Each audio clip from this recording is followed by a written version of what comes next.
Welcome to Traveler's Tales.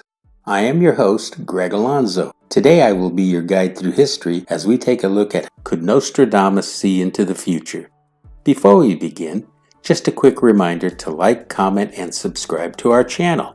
This really is the best way to help Traveler's Tales grow and continue producing quality videos. Moving right along, mythology tells us one thing, while archaeology tells us another. Who exactly was Nostradamus?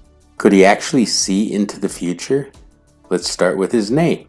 He was born Michel de Nostradam, which is usually Latinized as Nostradamus. Who was he? Nostradamus was a French astrologer, apothecary, physician, and reputed seer.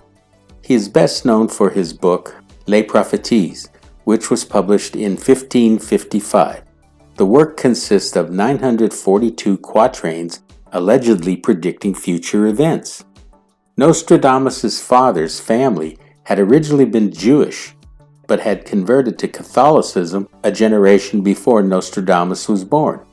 Initially, he studied at the University of Avignon, but was forced to leave after just over a year when the university closed due to an outbreak of the plague.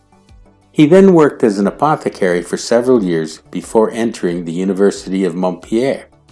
He had hopes of earning a doctorate, but was almost immediately expelled after it was found out that he was working as an apothecary, which was a trade that was forbidden by university statutes. In 1531, he married, but sadly his wife and children died of a second outbreak of the plague in 1534.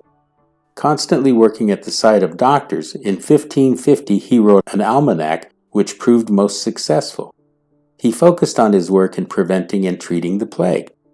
During this period of his life, Nostradamus remarried. His wife was named Anne Bonsard, and together they had 6 children. Due to his newfound notoriety as a healer, Nostradamus continued his writings. It is believed that he wrote at least 2 books on medical science. However, most of his critics claim that the writings were not completely original. Nevertheless, at this time, Nostradamus also began working as an astrologer for various wealthy patrons. Among his many patrons, Catherine Medici became one of his foremost supporters. Nostradamus claimed to base his published predictions on judicial astrology, which is the astrological judgment or assessment of the quality and potential of various events. Such events include births, weddings, coronations, etc. However, professional astrologers of the day heavily criticized Nostradamus for his incompetence. They believed that comparing future planetary configurations with those known to past events and thereby predicting the future as nothing more than a farce. Over the years, Nostradamus received more public acclaim since the publication of his works entitled Les Prophéties, which means the prophecies. In this 1555 publication, Nostradamus compiled his collection of 353 quatrains. A quatrain is a type of stanza or complete poem consisting of 4 lines. Nostradamus grouped his quatrains into sets he called centuries. Nostradamus released his second edition in 1558 and added another 300 new quatrains. By the third edition, he had compiled a total of 942 quatrains. Nevertheless, the academic community believed that Nostradamus had no genuine prophetic abilities whatsoever.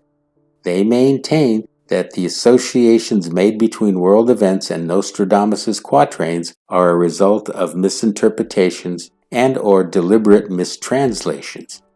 These academics also argued that Nostradamus' predictions are characteristically vague, which means that they could be applied to virtually anything. In essence, the quatrains of Nostradamus are in no way proof that the man had any real prophetic powers. This brings us to the end of Could Nostradamus See into the Future? In part 2, we will take a look at some of the actual predictions of Nostradamus and how his quatrains stand up to actual historical events. Thank you for joining us for this edition of Traveler's Tales. Until we meet again at the crossroads of folklore and fact, Cartistos.